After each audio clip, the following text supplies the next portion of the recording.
오늘 주시는 하나님 말씀 예레미야 30장입니다.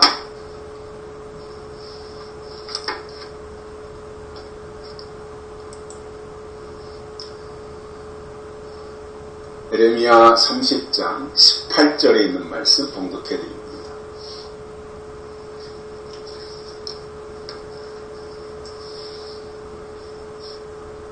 나 여호와가 말하노라. 보라, 내가 포로된 야곱의 장막들을 돌이키고 그 거하는 곳들을 긍휼히 여길 것이라. 그 성읍은 자기 산에 중건될 것이요 그 궁궐은 본래대로 거하는 곳이 될 것이며. 아멘. 한 주간 동안도 모두들 건강하시고 평안하셨습니까? 마른 하늘의 날벼락이라고 폭염으로 힘들었었는데 목요일날 새벽에 갑자기 몇 시간, 아마 한 서너 시간 쏟아진 폭우 때문에 쑥대밭이 되었습니다. 농작물도 그렇고요. 집도 침수되고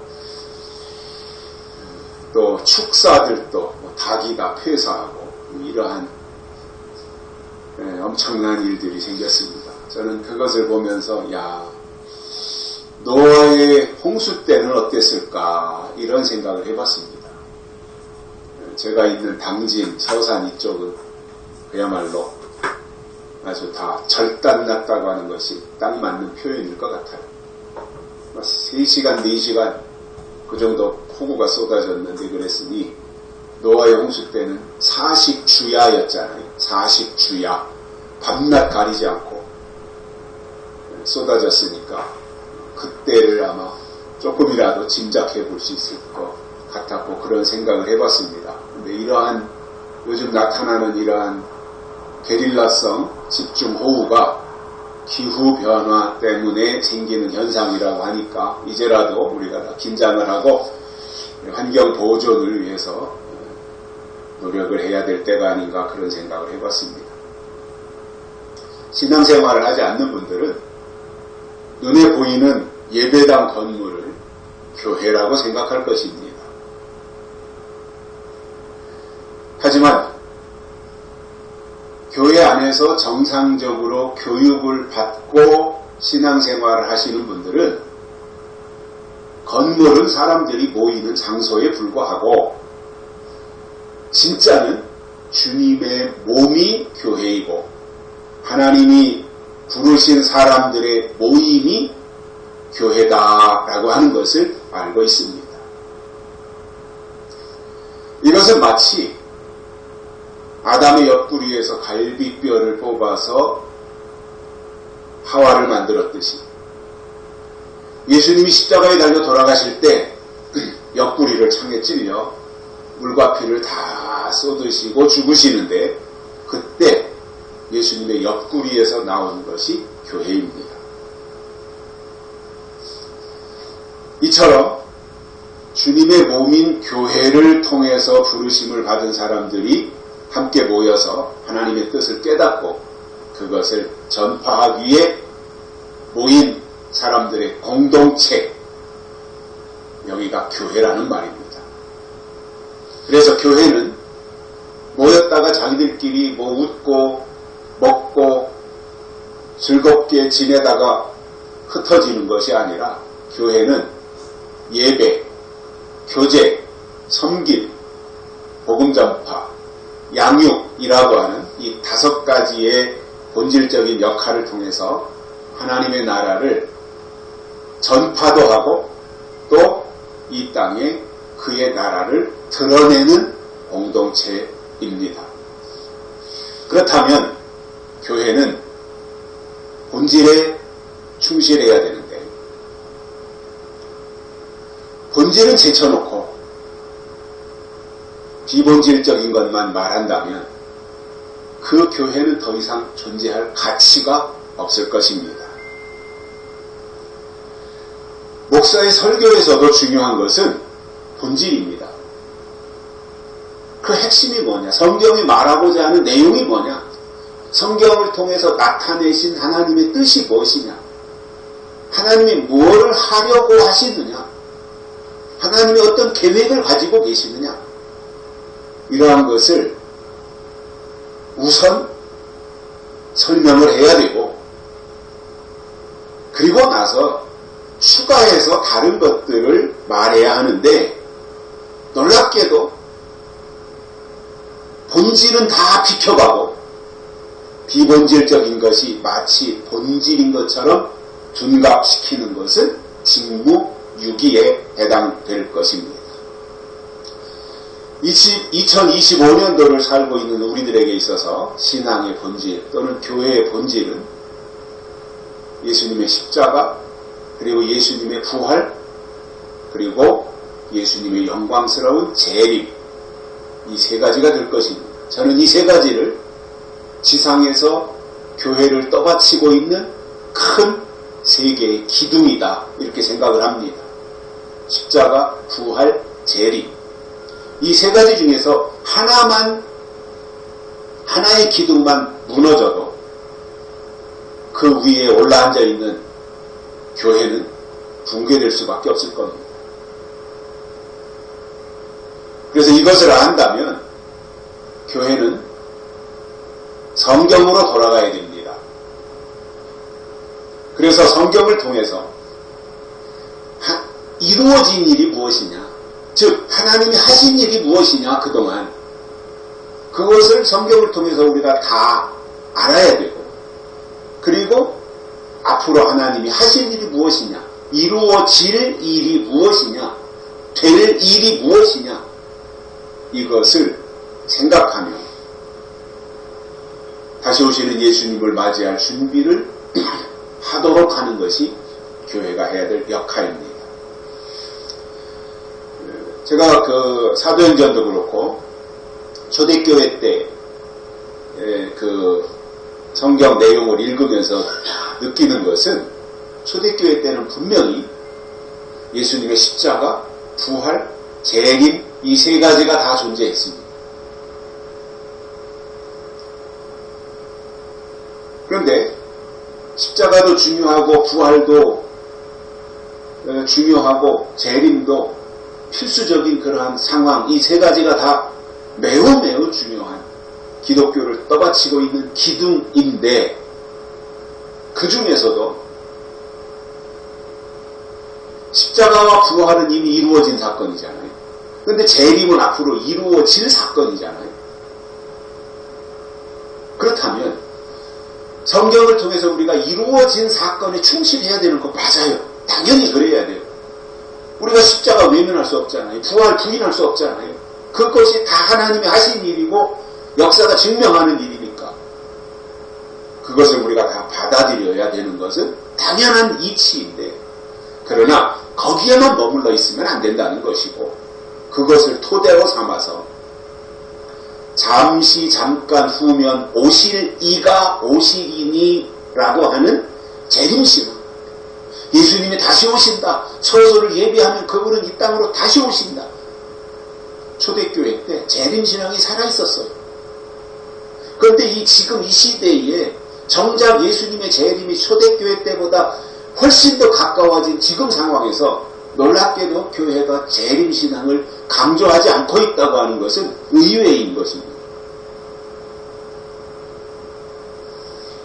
초대교회 때 내용들을 히브리서나 이런 데서 보면서 느끼는 것은, 초대교회에 순교자들이 많잖아요. 사도들도 그렇고 스데반도 그렇고 순교자들이 많은데, 그들이 순교할 수 있었던 배경 중에 하나가 뭐냐면, 잠깐 후면 오시리가 오시리니라고 하는 이 재림 신앙이 그들 속에 살아있었기 때문에 순교할 수 있었던 겁니다.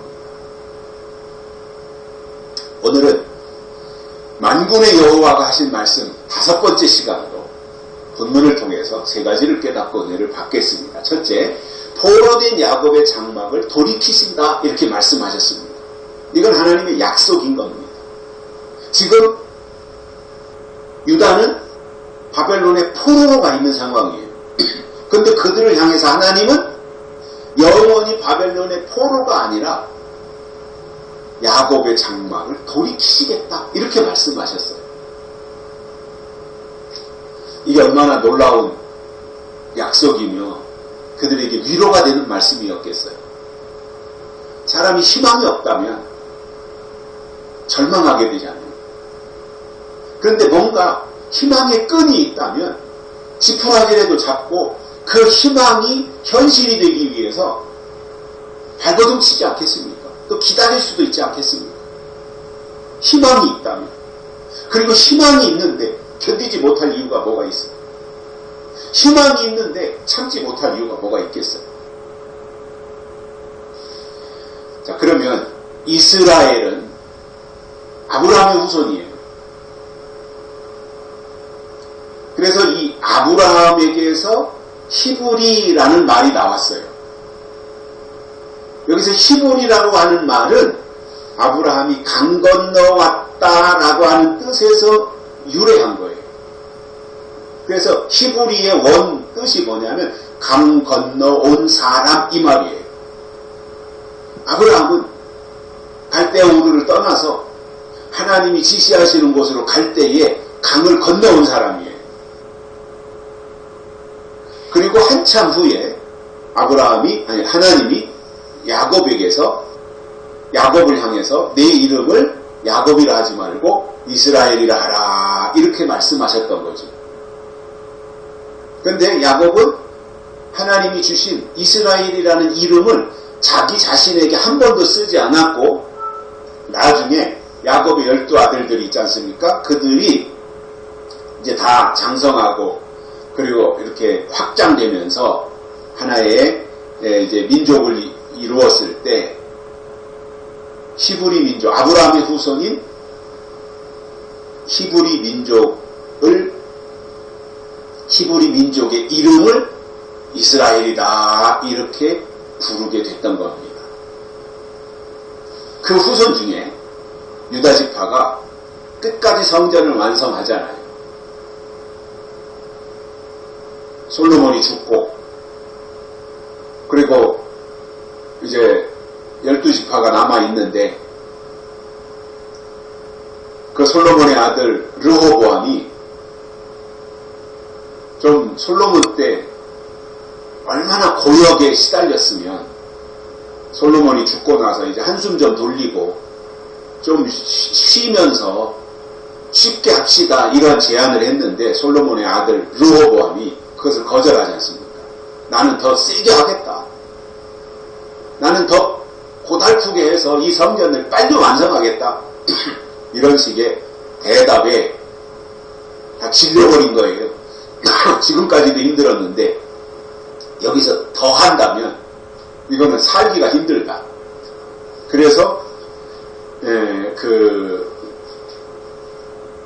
10지파가 유다지파, 베냐민지파를 남겨두고 나머지 10지파가 여로보암을 따라서 이제 성전 짓는 일을 포기하고 떠나가죠. 북쪽으로. 그래서 이제 그 유다 백성들이 남아가지고 솔로몬 때는 12지파가 하던 그 성전 일을 10지파는 떠나가고 2지파, 근데 베냐민 지파라고 하는 것은 작은 지파고 사람 숫자가 얼마 안 됐기 때문에 있으나 마나 했고 실제적으로는 유다 지파가 남아가지고 끝까지 성전을 완성합니다. 얼마나 힘들었겠어요. 12지파가 힘을 합쳐 해도 힘든데 유다 지파가 그 일을 도맡아서 했으니 얼마나 힘들었겠어요. 그들이. 그럼에도 그것을 다 완성하고 나서 자부심이 얼마나 컸겠어요. 우리는 성전을 완성한 지파다. 그래서 그때부터 유다 지파가 콧대가 높아졌던 것이고요. 자존심이 강해졌던 거죠. 그러나 그럼에도 불구하고 그들이 이제 바벨론의 포로가 되어서 고달픈 생활을 하게 됩니다. 그때 하나님이 예레미야 선지자를 통해서 포로된 유다의 장막을 돌이키시겠다 이렇게 선언하셨던 거죠. 근데 이것은 대단히 의미가 있는 것으로 하나님이 작정하신 어떤 때가 되면 더 이상 바벨론에 남아있거나 바벨론에 포로 생활을 하지 아니하고 야곱의 장막으로 돌아가리라고 하는 놀라운 회복의 메시지였던 거예요. 여기서 야곱의 장막이라고 하는 것은 야곱에 의해서 시작한 12지파를 가리키는 것이고요. 그들이 현재는 바벨론에서 포로 생활을 하고 있지만 그러나 다시 회복될 것이다 라고 하는 메시지였던 것, 하나님의 약속이었던 것입니다. 돌이킨다고 하는 것은 단순한 귀환이 아니라, 고국으로 돌아가는 이 귀환이 아니라 하나님께서 다시 그들을 긍휼하게 여기시고 본래의 복된 상태로 회복시키겠다고 하는 약속이셨습니다. 그러므로 오늘 이 말씀은 단순한 역사적인 귀환이 아니라 하나님과의 관계가 회복된다고 하는, 그리고 은혜가 회복된다고 하는, 그리고 미래의 소망을 상징하는 굉장한 의미를 담고 있었습니다. 뿐만 아니라 고난과 포로의 시기가 다 지나가고 나면 하나님께서 다시 그들을 품으시고 축복해 주시겠다고 하는 선언이기도 했습니다. 지금도 하나님은 우리를 회복하시는 위대한 하나님이시라는 말이고, 하나님이 회복하시는 하나님이시라고 하는 그 사실을 안다면 현재만 보면서 낙심하거나 절망하지 말고 그 회복의 주체이신 하나님을 바라보며 잘못한 것은 회개하고 하나님께 집중하는 것이 필요하고 중요하다는 말입니다. 집을 나간 탕자를 보면 처음에는 얼마나 좋았어요. 아버지한테 재산도 받아가지고 돈도 받아가지고. 그래서 처음 나올 때는 뭔가가 돈이 있으니까 주변에 친구들도 많이 빼고 떵떵거리며 큰소리치며 대장 노릇하며 그렇게 살았지만 시간이 지나면서 어려움에 처하게 되고 가진 것을 다 탕진하고 나서는 아버지 집으로 돌아가야 되겠다라고 방향을 정하게 됩니다. 자기 호주머니에 뭔가 있을 때는 집 생각, 부모 생각 하지도 않더니 다 탕진하고 나니까 그때서야 집 생각, 부모 생각, 돌아갈 생각을 했던 거예요. 저는 그 성경 구절을 읽을 때마다 그때나 지금이나 자식은 다 똑같구나 그런 생각을 해봐요. 저도 그랬을 거고 제 자식들 내에 사는 사람들도 그럴 거고 제 선배님들도 그랬을 것이고 아주 특별한 경우를 제외하고는 자식의 입장이라는 것이 다 똑같아서 자기 주머니가 든든하고 넉넉하면 친구들과 어울리는 재미로 흥청망청 살다가 가진 것이 다 떨어지고 나면 그때서야 집과 부모를 생각하는구나 그 생각을 해봤습니다. 탕자가 어렵사리 결심을 굳히고 집으로 돌아가니까 아버지가 뛰어나와가지고 아들을 맞이하고 잔치를 열어줘요. 두들겨 패고 내쫓아도 시원찮은 상황 아니에요. 근데 아버지는 기다리고 기다렸던 거죠. 언제나 돌아오려나.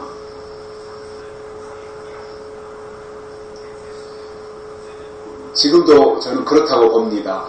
돌이키지 않는 것이 문제가 되지 돌이켜서 하나님께로 돌아오면 하나님은 언제든지 반갑게 맞아주시는 것이 은혜다라는 것입니다.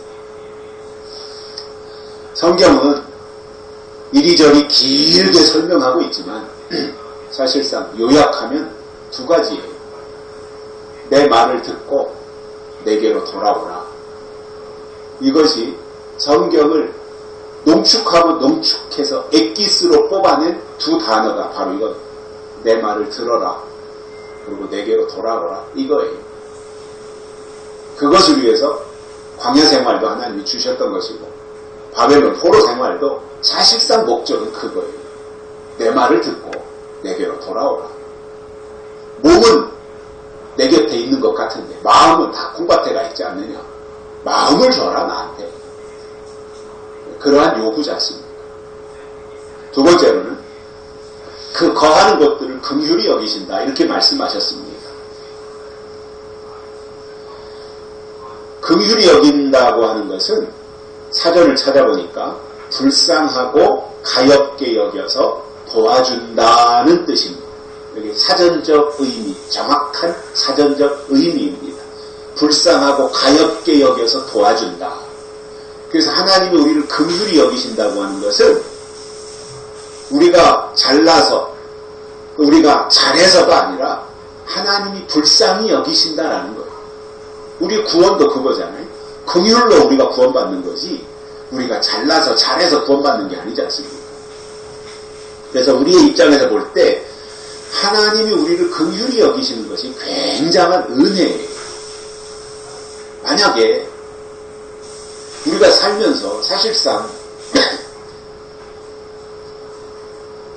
하나님의 마음에 흡족하게 들게 했던 적이 몇 번이나 있겠어요. 그래서 우리가 잘못하고 실수하고 또 등 돌리고 했던 그 수없는 일들을 하나님이 괘씸하게 보셔가지고 연영하고 이렇게 생각하셨다면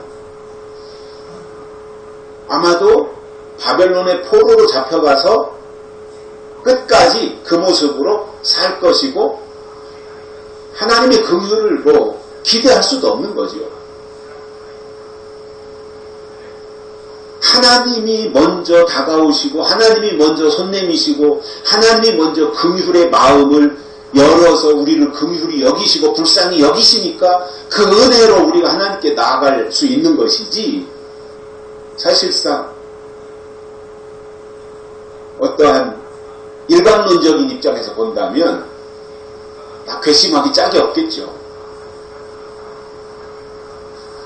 산상수훈에서 예수님이 말씀하신 것도 보면 예수님이 긍휼에 대해서 설명하시는데 이렇게 말씀하셔요. 긍휼히 여기는 자는 복이 있나니 저희가 긍휼히 여김을 받을 것이니요. 이 말씀을 하셨습니다. 긍휼히 여기는 자가 복이 있다. 이 말씀은 저 세상 사람들, 저 세상에서 도움을 받아야 될 사람, 저 아프리카 오지에서 마실 물도 없어가지고 헐떡거리며 힘들게 살아가는 그러한 사람들, 물론 당연히 도와줘야 되는 사람들이고 그들을 불쌍히 여겨야 되는 마음을 가져야 되는 것은 맞지만 그 이야기를 하려는 게 아니잖아요.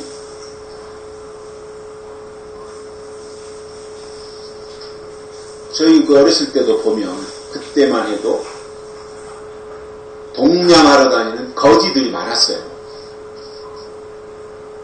근데 상위 용사들이라든가 이렇게 사지 중에 그 전쟁에 나가가지고 6.25 전쟁 때 흉판에 다리를 절단했다든가 어느 정도의 중상이 있어서 도저히 일을 할 수 없어서 이렇게 구걸하러 다니는 사람들이야 도와주는 건 당연한 거겠죠. 나라를 위해서 저렇게 됐으니까. 그런데 사지가 멀쩡한데도 나이가 많이 든 것도 아닌데도 게을러가지고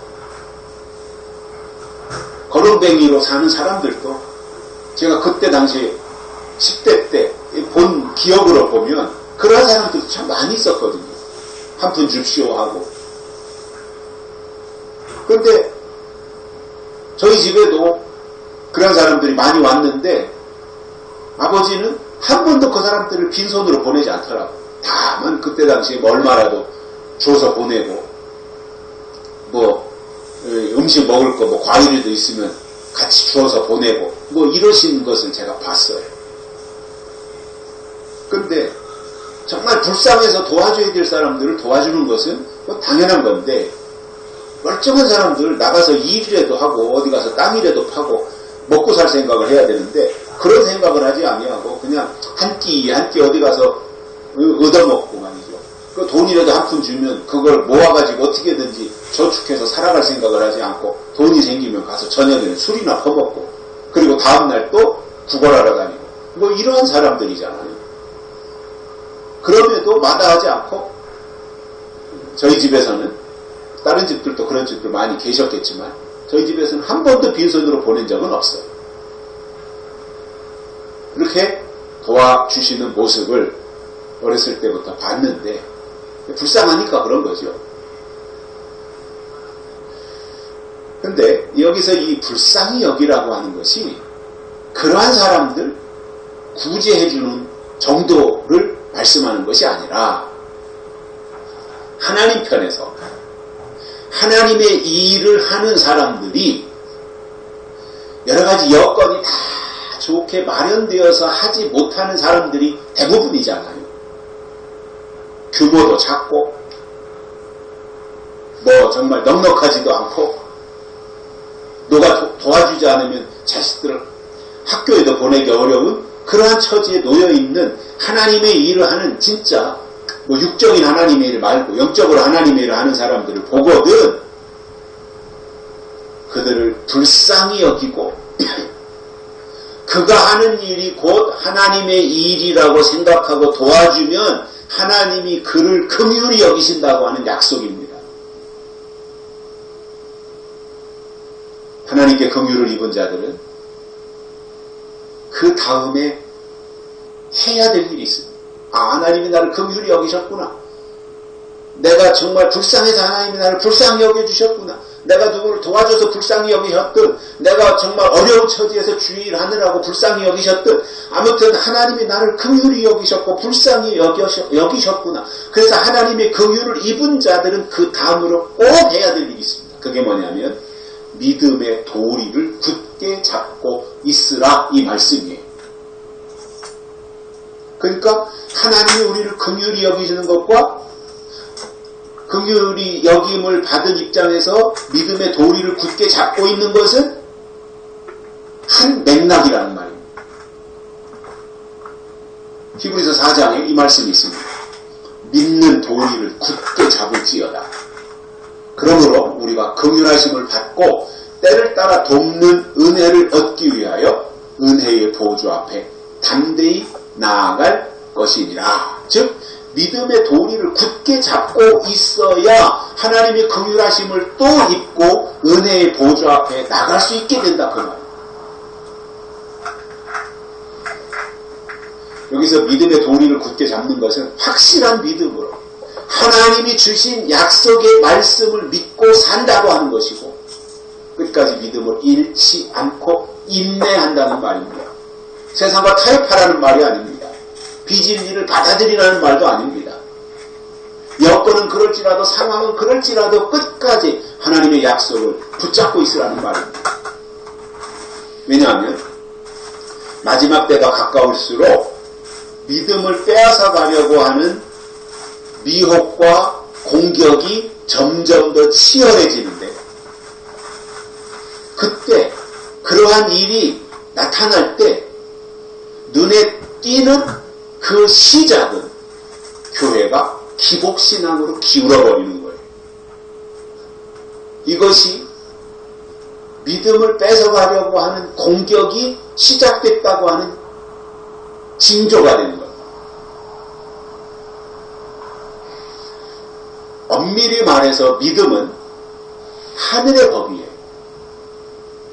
그래서 믿음을 지킨다고 하는 것은 하늘의 법을 지키는 거예요. 믿음을 따른다고 하는 것은 하늘의 법을 따라가는 거예요.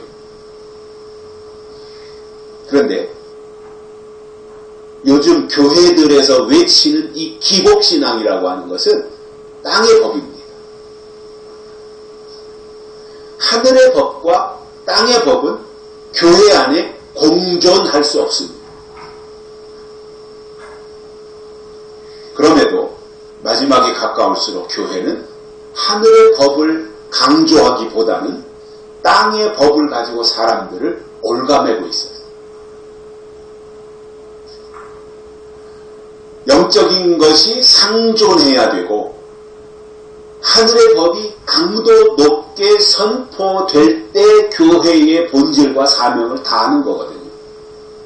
그런데 그게 없다면 하늘의 법을 포기하고 땅에서 잘 먹고 잘 살게 하는 것이 마치 교회가 해야 될 중요한 일인 것처럼 그렇게 한다면 그 다음 단계가 어떻게 되겠어요?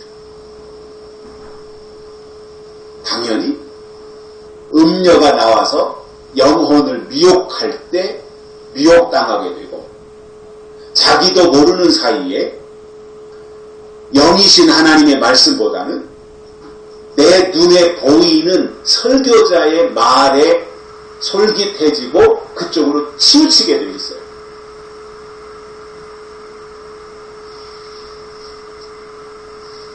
아멘과 순종 훈련을 교회 안에서 잘 시킨 지는 제법 됐죠. 시간이 한참 됐는데 이제 그러다 보니까 아멘하고 교회가 하는 일에 순종하고 하는 것은 좋은 일인데, 사실은 좋은 일인데 근본적인 문제가 정립이 되고 그리고 나서 하나님의 일이니까, 교회가 하는 일이 하나님의 일이니까 아멘하고 순종합시다. 이것은 옳은 말이라고 저는 생각을 해요. 당연히 그 방향으로 가야 된다고 보고요. 그런데 아멘과 순종을 훈련을 시켜가지고 교회에서 목사가 하는 말은 다 하나님의 말씀으로 생각하도록 세뇌시켜가지고 땅의 말을 하는데도 아멘하고 순종하고 따라간다면 그 결과가 어떻게 되겠습니까? 하나님이 그것을 인정하시겠습니까?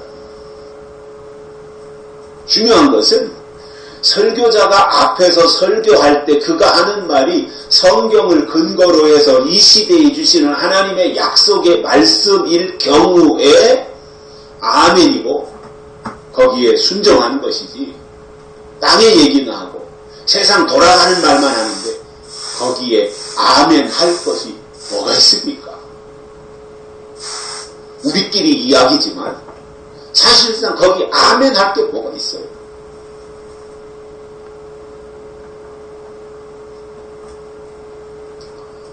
이런 방향으로 나가면 말씀이신 하나님보다는 앞에서 설교하는 그의 말이 더 크게 들리고 그에게 비중이 더 가게 되어 있고 시선이 그 사람에게 더 가게 되어 있어서 그가 하는 말이 마치 하나님의 말씀으로 둔갑하게 된다는 말이에요.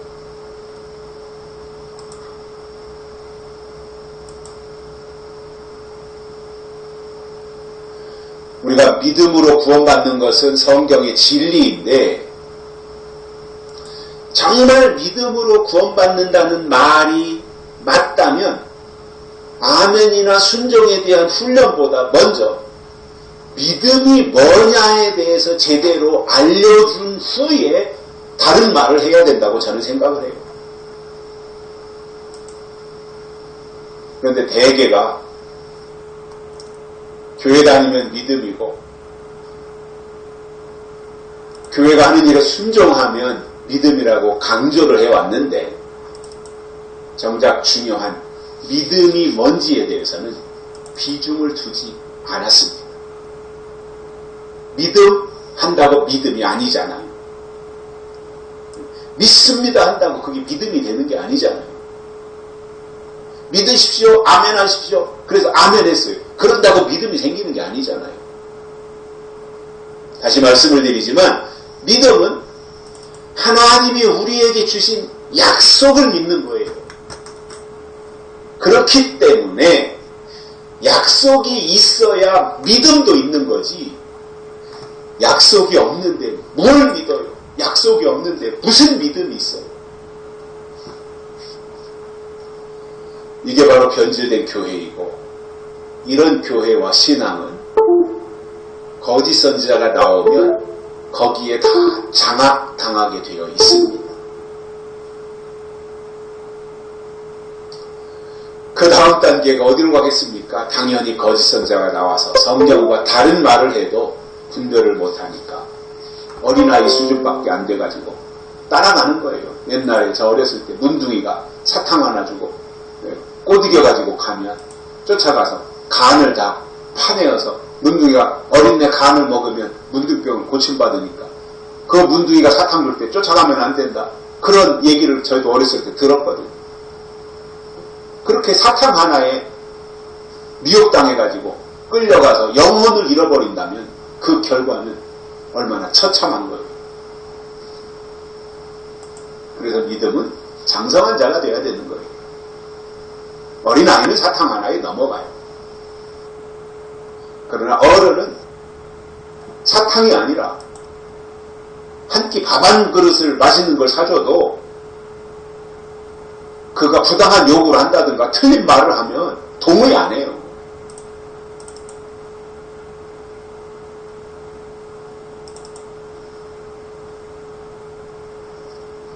그런데 신앙이 맨날 어린아이 단계에 머물러가지고 우유나 먹고 이유식이나 먹고 그런 상태로 있다 보면 바울이 데살로니가 후서 2장에서 말씀한 것처럼 적그리스도가 나타나서 자기를 보여 하나님이라고 해도 아멘하고 따라가는 그 단계까지 갈 수 있다는 말입니다.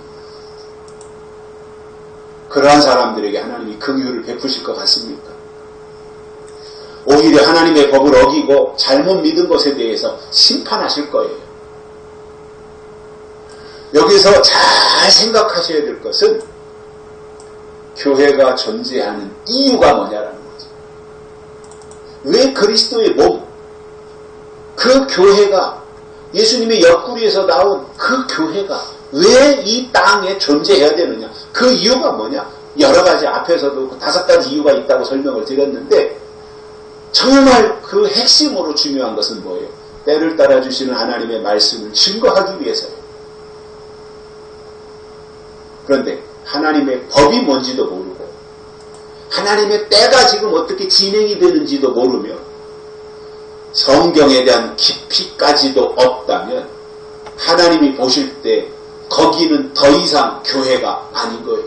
사람들이 모인 집단은 될 수 있을지 모르지만 계시록 9장에 보면 불과 연기와 유황으로 사람 3분의 1이 죽임을 당하는 그 환난에서 영이 죽지 않고 살아남은 자들은 그 다음 단계로 귀신과 또는 보거나 듣거나 다니거나 하지 못하는 금, 은, 돈과 목석의 우상에게 절하더라 이런 말씀이 나와요. 불과 연기와 유황으로 사람 3분의 1이 죽는 이 무시무시한 일이 일어나는데 그때 거기에 죽지 않고 살아남은 자들이 있는데 그들은 그 다음 단계로 나가서 여러 귀신이나 보거나 듣거나 다니거나 하지 못하는 금은동 목석의 우상에게 절하더라 이 말씀이 나오는데 이 사도 요한은 금, 은, 동과 목석의 우상이라 그랬고 그것을 우상이라 그랬고 솔로몬이 성전을 짓는 것을 보니까 금, 은, 동으로 성전을 지은 것을 볼 때 사도 요한이 계시록에서 금, 은, 동석, 목석, 우상이라고 한 이것이 바로 예배당이고 예배당은 숭배의 대상이 될 수 없는데 성전이다. 여기는 성전이다. 이렇게 강조하고 의미를 부여해서 우상을 만들어 절하게 한다는 거예요. 우리가 성전의 변천사를 잘 알아야 됩니다. 성전의 변천사. 구약과 신약 통틀어서 성전의 변천사를 보면 성경을 통해서 건물 성전이었던 때가 있어요. 솔로몬이 지은 건물이 성전이었던 때가 있어요. 근데 예수님이 오셔서 이 성전을 헐라. 내가 3일 만에 다시 짓게. 예수님 오신 이후로는 건물이 성전이 아니라 예수님이 성전이다 말이에요. 예수님이 성전이에요. 예수님이 성전. 그러다가 시간이 더 지나고 하나님의 성령이 오시면 그때는 사람이 성전이 시대가 온다는 거예요. 그래서 눈에 보이는 어떤 건물이 이렇게 근사하게 졌고 초현대식으로 졌고 엄청난 돈을 들여서 졌기 때문에 저기가 성전이다. 그게 아니라 성전이 되려면 반드시 거기 조건이 있어야 돼요. 그게 뭐예요? 하나님의 법궤가 있을 때 성전이에요. 법궤가 있으면 성전 아니에요. 법궤가 없으면. 법궤가 있어야 성전이죠. 그 조건이 충족돼야 돼요. 그래서 구약의 건물 성전에 법궤가 있었고 예수님 성전, 예수님 안에 법궤가 있었던 것이고 그리고 마지막 때 사람 성전이 된다 라고 할 때 그 사람 성전에는 반드시 하나님의 법궤가 약속의 말씀으로 있어야 되는 거예요. 그렇기 때문에 저는 지금 2025년도를 살고 있는 시점에서 건물은 성전이 아니다. 거기는 사람들이 모여서 예배를 드리기 위한 공간 또는 장소로서의 예배당이지 성전이 아니다라는 겁니다. 성전은 하나님의 영이 우리의 마음에 거하시지 건물에 거하시는 게 아니잖아요. 마음의 하나님의 영이 그의 마음에 임하시고 하나님의 약속의 말씀이 사람들의 마음에 임하면 그때부터 그 사람이 하나님이 보실 때 성전이라는 거죠. 얼마나 파격적인 거예요. 그러므로 마지막 때 영이 죽은 교회나 하나님이 없는 교회는 그 자체가 우상으로 전락해서 숭배의 대상이 되는 거예요.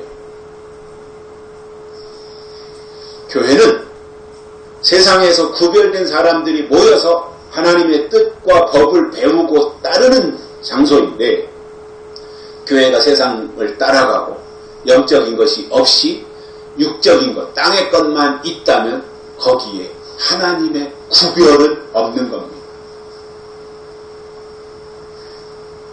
하나님이 긍휼히 여기시는 사람들은 가진 것이 많든지 적든지 혹은 부자든지 가난하든지 하나님만 바라보고 의지하며 하나님의 뜻대로 살려고 애쓰는 사람들을 하나님이 긍휼히 여기실 것이다 그 말입니다.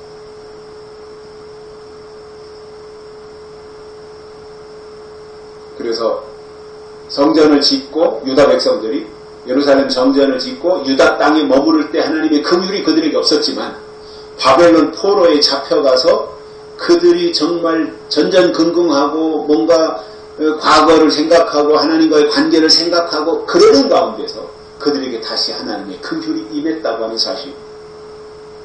세 번째로는 성읍이 중견되고 성읍이 중건되고 궁궐은 본래대로 거하는 곳이 된다 이렇게 말씀하셨습니다. 성읍은 백성들이 사는 곳입니다. 궁궐은 왕이 사는 곳입니다. 이 두 가지가 처절하게 초토화되었지만 다시 회복된다고 하는 것은 바벨론 포로 생활 이전으로 돌아간다고 하는 의미가 됩니다.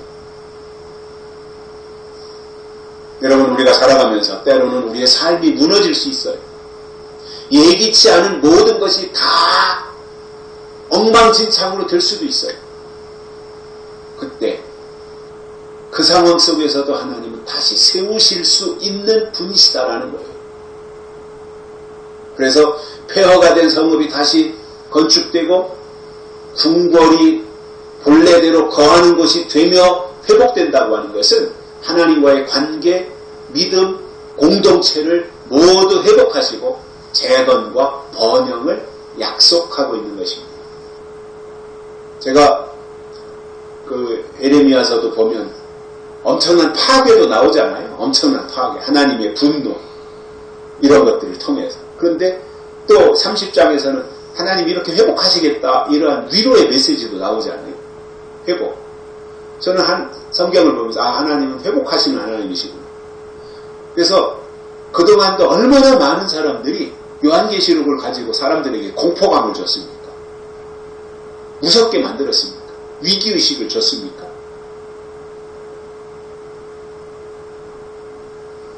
그런데 저는 박상호 목사님을 통해서 계시록을 듣고 배우고 나름대로 깨달으면서 내린 결론이 뭐냐면 계시록은 소망이고 회복이구나. 계시록은 소망이고 회복이구나.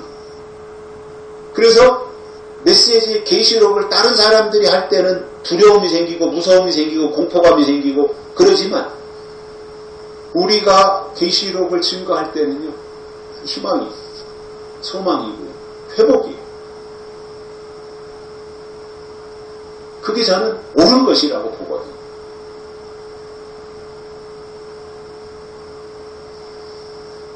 이단들도 다 계시록 가지고 장난치는데 결국 이단들이 하는 짓이 뭐였어요? 계시록 가지고 공포 분위기 조성해서 재산 다 팔아가지고 헌금해라. 다 여기로 모여라. 들림받자. 뭐 이런 식으로 했거든요. 그게 아니라 어디에 있든지 모여서 예배를 드리든 유튜브 온라인을 통해서 예배를 드리든 이 메시지 자체가 중요하다고 생각하고 이 메시지를 통해서 하나님이 주시는 약속이 생기고 그리고 그것을 토대로 해서 희망과 소망이 우리 마음에 자리 잡고 그리고 위로가 되고 그것을 통해서 회복의 이 메시지가 우리 속에서 샘솟는다면 저는 그 자체로 하나님이 주신 믿음이 그 속에 자리 잡고 있는 사람이구나 이렇게 평가할 수 있다고 봅니다. 열심도 그러한 하나님과의 어떤 구조, 하나님과의 관계가 성립되고 나서 열심도 내는 것이지 하나님과의 관계 정립이 아무것도 안 됐는데 열심만 낸다고 그게 믿음입니까? 그거는 교회를 운영하는 입장에서 좋고 목회하는 설교자, 목사의 입장에서는 좋겠지만 사실상 하나님의 뜻으로 보면 그것은 결코 하나님이 원하시는 것이 아니라는 말이에요.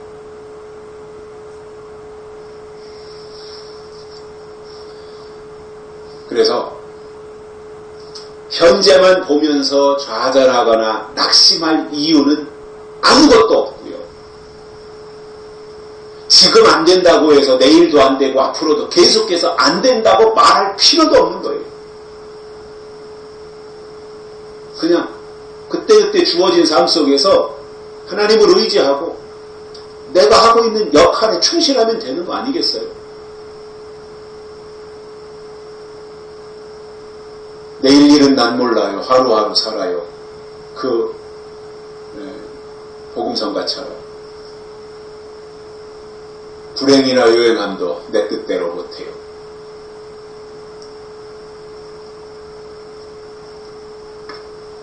예수님 초림하셨을 때 제자들과 많은 사람들이 예수님을 따라다니며 그들이 기대했던 것이 있었습니다. 그때 당시에 시대적으로 얼마나 어려웠어요. 또 예수님이 그 어려운 상황 속에서 메시아로 오셔가지고 뭐 기적을 행하시고 하니까 예수님을 따라다니던 사람들의 마음속에는 은근히 어떤 게 있었냐면은 예수가 정치적으로 우리를 해방시키고 가난과 질병에서 벗어나게 하실 수 있는 위대한 지도자가 되겠구나 그 생각을 했던 거예요. 하나님의 아들 메시아라고 생각한 것이 아니라 우리를 이 정치적으로 이 로마에서 해방시키고 질병과 가난과 배고픔과 억압과 이런 것에서 해방시킬 수 있는 해방자 예수로 생각했던 거죠.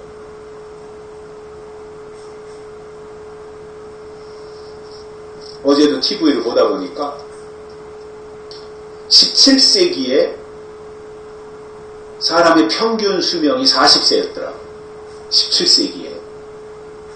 뭐 지금 생각하면 40세는 청년이잖아요, 청년. 근데 그때 평균 수명이 40세였어요. 물론 그 평균 수명이라는 것이 의미는 없죠. 왜냐하면 유아 사망률을 다 포함하는 거니까. 그때 당시에 약품도 제대로 없고 페니실린 이런 것도 없고 하니까 유아 사망률이 높아가지고 이제 그렇게 평균 수명이 그렇게 됐는데 아무튼 지금 입장에서 본다면 지금은 우리가 평균 수명이 뭐 2023년에 83.5세인가 우리나라 같은 경우 그렇다고 하고 뭐 현재는 85세다 이런 이야기까지 나오는데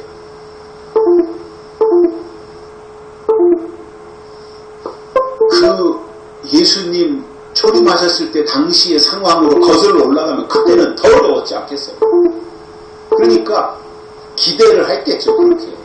근데 그렇게 기대하고 열심히 따라다녔던 그 예수님이 어느 날 십자가를 메고 골고다 언덕길을 올라가시더니 거기에 매달리신단 말이에요. 그러니까 지금쯤은 뛰어내리겠지 이제. 그래서 이놈들아 하고 호통을 치고 예수님이 이제 왕으로 등극하겠지 뭐 이런 기대감을 가지고 눈을 동그랗게 뜨고 예수님이 십자가를 응시하고 있었을 텐데 그들의 기대와는 다르게 예수님이 십자가에 달려 허망하게 돌아가시는 거예요. 그때 그 광경을 지켜봤던 특히 그 12 제자들이나 이런 사람들의 실망이 얼마나 컸겠어요. 그리고 지금까지 자기들이 기대하고 쫓아다녔던 예수님에 대해서 얼마나 허무했겠어요. 그 순간. 그러니 누구한테 말도 못하고 속에 있는 얘기 꺼내놓지도 못하고 누가 뭐 거기로 여기로 오라 그래서 온 것도 아니고 자기들이 좋다고 예수님을 밤낮으로 3년 반 동안이나 쫓아다녔는데 어디 가서 말도 못하고 허탈감에 터덜터덜 패잔병처럼 고향으로 향하고 있을 때 부활하신 예수님이 그때 나타나셨습니다. 그런데 제자들조차도 그분이 예수님이라고 하는 것을 알지 못했습니다. 그러다가 말씀을 풀어주실 때 그들의 눈이 열려서 예수님이신 것을 알아보았다고 누가복음에 기록하고 있어요. 그 후로 40일 동안 제자들이나 많은 사람들과 함께 생활하면서 이제 예수님에 대해서 다시금 기대감을 가지게 되었고 또 예수님이 죽었다가 3일 만에 부활하셨으니까 이제는 새로운 세상을 예수님이 만드시겠구나 하고 기대감도 있었을 텐데 이번에는 예수님이 하늘로 올라가 버리시는 거예요. 그러니 졸지에 방향을 잃어버렸고 하늘만 쳐다보고 있을 때 천사가 나타나서 어찌하여 하늘만 쳐다보고 있느냐, 이 꾸짖음을 듣고 그때 반짝 정신이 들어서 마가 다락방으로 갔던 것이고 거기서 드디어 새로운 역사를 쓰게 됐던 것입니다. 성경은 창세기에서 시작해서 요한계시로 끝나는데 창세기에서는 하나님이 천지를 창조하셨지만 아담과 하와가 하나님의 말씀을 거역함으로 쫓겨났고 신라원이 되었다. 이것이 창세기예요. 그러나 계시록에서는 에덴 동산에서 잃어버린 그 신라원을 하나님이 어떻게 회복하셔서 복락원으로 만들어주시는지에 대한 설명인 것입니다. 복락원이 뭐겠습니까? 하나님이 창조하신 원래의 그 상태로 돌아가는 것이고 이것이 회복이라는 말이에요. 그러므로 하나님의 관심은 궁극적으로 회복이고요. 그 하나님의 회복의 프로그램 속에 들어가기 위해서는 우리가 이 땅에서 살면서 속사람이 성장하고 성숙해야 한다는 것입니다. 그래서 하나님의 형상까지도 회복해야 되는 거예요. 에덴 동산에서 선악과 따먹고 하나님의 형상을 상실했잖아요. 그래서 그 잃어버린 하나님의 형상을 다시 회복해야 되는 거예요. 그것이 하나님의 뜻이라는 거예요. 그래서 그동안 하나님은 혼자 지금까지 모든 걸 다 주관하셨고 하나님 스스로 여기까지 역사를 이끌고 오셨어요. 그러나 성경에 보면 앞으로 하나님은 혼자 앞으로도 계속해서 영원토록 일하시는 것이 아니라 어느 때가 되면 하나님은 하나님으로만 계시고 그동안 하나님이 하시던 모든 일을 아들들에게 맡기시겠다 이 말씀이 있어요. 그런 의미에서 예수님이 다시 오시면 하나님이 하시던 모든 일을 아들들에게 위임하셔서 아들들이 행하는 시대가 온다는 말입니다. 그렇다면 여기서 중요한 것이 뭐겠습니까? 성경을 통해서 아들 되는 믿음을 가져야 하고 아들의 역할을 하나님 앞에서 잘 감당해야 되는데 진짜 하나님의 장성한 아들에게 가장 중요한 것은 아버지의 뜻이고 아버지의 일이어야 됩니다. 이것이 장성한 증거예요. 아버지의 뜻이 뭐냐? 하나님의 뜻이 뭐냐? 아버지의 일이 뭐냐? 하나님의 일이 뭐냐? 그걸 알고 거기에 관심을 가지고 그 일을 이루어 드리려고 해야 성장한 아들이지 여전히 우유나 먹고 사랑만 해달라고 하고 관심만 끌려고 하고 그러고 있다면 그게 무슨 장성한 거예요. 어린아이지.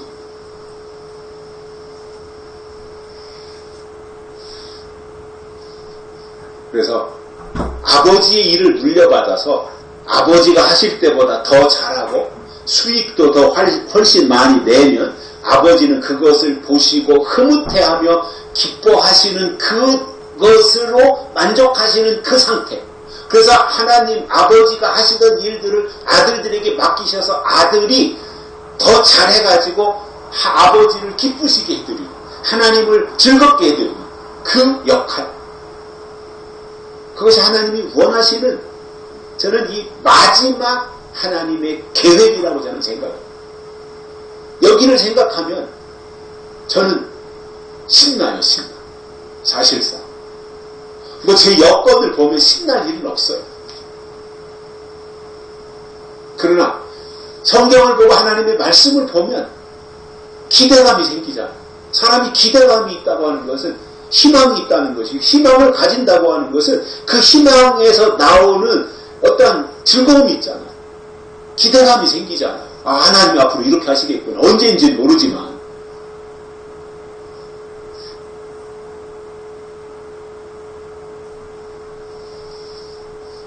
중요한 것은 회복인데 이 회복이라고 하는 것은 말로만 회복합시다, 회복합시다. 교회 이름도 회복교회 이렇게 해가지고 회복되는 것이 아니라 진짜 회복이 뭐냐면 말씀의 회복이에요.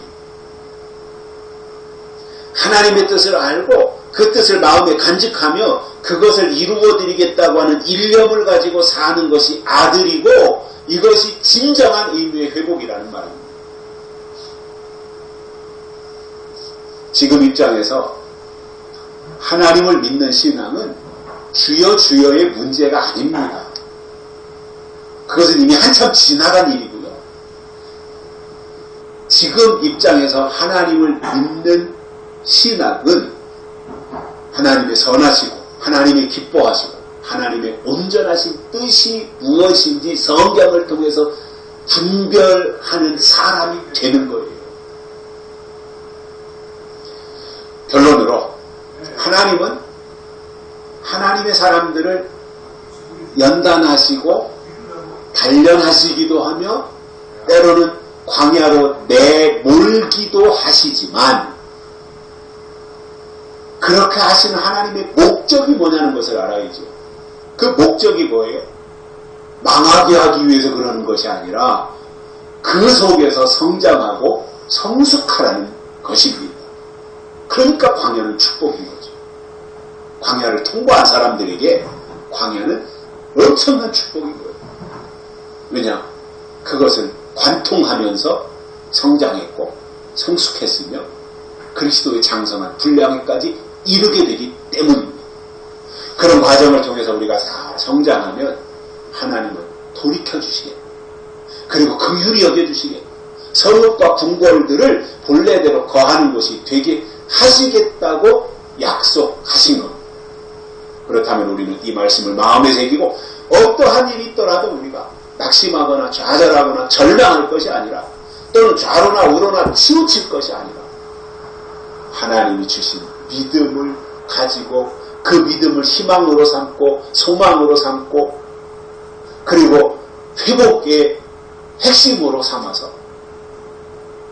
하나님의 약속이 이루어질 때까지 하나님 중심, 성경 중심의 믿음을 끝까지 지켜내시기를 소망합니다. 살아계신 하나님 아버지 감사합니다. 우리를 이끌어주시고 말씀을 주셔서 감사를 드립니다. 하나님의 기쁨이 되게 하시고 우리 자신이 하나님 안에서 하나님이 주신 은혜로 회복되게 해주시며 하나님의 사랑으로 성장해가는 저희들 되도록 축복해 주옵소서. 다시 오실 예수님의 이름으로 간절히 기도드리옵나이다. 아멘.